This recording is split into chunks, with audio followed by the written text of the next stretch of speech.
Bismillahirrahmanirrahim. Assalamualaikum warahmatullahi wabarakatuh. Perkenalkan, nama saya Maya Aprilia R. dari Program Studi Pendidikan Sosiologi B Angkatan 2020, Fakultas Ilmu Sosial dan Hukum, Universitas Negeri Makassar.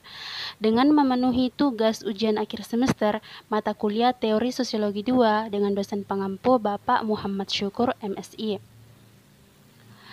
Di sini Baik, langsung saja. Di sini saya akan menjelaskan mengenai teori perselingkuhan dan kontrol sosial dengan menggunakan perspektif Emile Durkheim. Baik, langsung saja. Di sini saya akan menjelaskan mengenai perselingkuhan.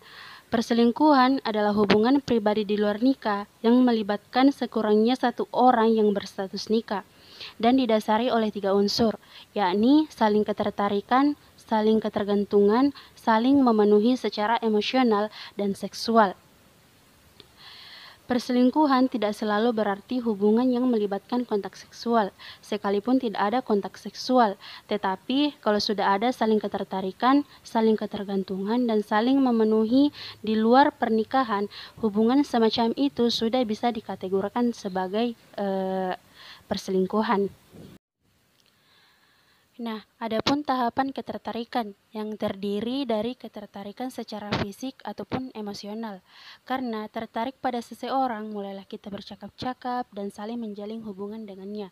Setelah itu, kita mulai merasa tergantung dengannya. Kita merasa membutuhkan dia saat dia tidak hadir. Kita merasa tidak nyaman sehingga kita mulai menantikannya. Jadi, walaupun hubungan yang terjalin tidak diwarnai oleh hubungan seks, namun tetap membahayakan keutuhan perkawinan karena hubungan. Ini juga dapat menjadi lebih penting daripada perkawinan itu sendiri, seperti halnya memasuki era globalisasi dan modernisasi dewasa ini. Perkembangan ilmu pengetahuan dan teknologi mengalami perkembangan pesat. Misalnya, ilmu perkembangan teknologi informasi dan bentuk telepon genggam atau handphone. Handphone sendiri adalah alat komunikasi baik jarak dekat maupun jarak jauh dan merupakan alat komunikasi lisan atau tulisan yang dapat menyimpan pesan dan sangat praktis untuk dipergunakan sebagai alat komunikasi karena bisa dibawa kemana saja. Sebab itulah handphone sangat berguna untuk alat komunikasi jarak jauh yang semakin efektif dan efisien. Adapun teori kontrol sosial dengan menggunakan perspektif Emile Durkheim. Emile Durkheim dari Prancis adalah salah seorang tokoh penting yang berkembang sosiologi dengan ajaran-ajaran yang klasik. Di dalam teori-teorinya tentang masyarakat, Emile Durkheim menaruh perhatian yang besar terhadap kaidah-kaidah hukum yang dihubungkan dengan jenis-jenis solidaritas yang dijumpai oleh masyarakat. Hukum dirumuskan sebagai suatu kaidah yang bersangsi. Berat ringannya sanksi senantiasa tergantung dari sifat pelanggaran.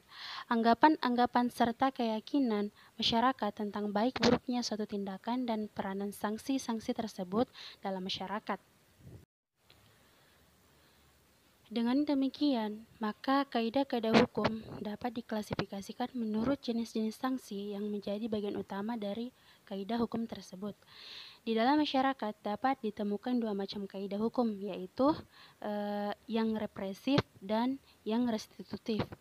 Di dalam masyarakat akan dapat dijumpai kaidah-kaidah hukum yang sanksi-sanksinya mendatangkan penderitaan bagi mereka yang melanggar kaidah-kaidah hukum yang bersangkutan.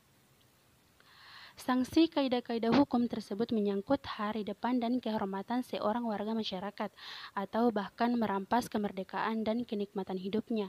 Kaidah-kaidah hukum tersebut merupakan kaidah-kaidah hukum yang represif, yang merupakan hukum pidana. Nah, itulah sedikit penjelasan dari saya mengenai teori perselingkuhan dan kontrol sosial dengan menggunakan perspektif Emile Durkheim. Jika ada ingin ditanyakan, silahkan bertanya di kolom komentar. Sebelum saya tutup, jangan lupa like, komen, dan subscribe. Sekian dan terima kasih. Wassalamualaikum warahmatullahi wabarakatuh.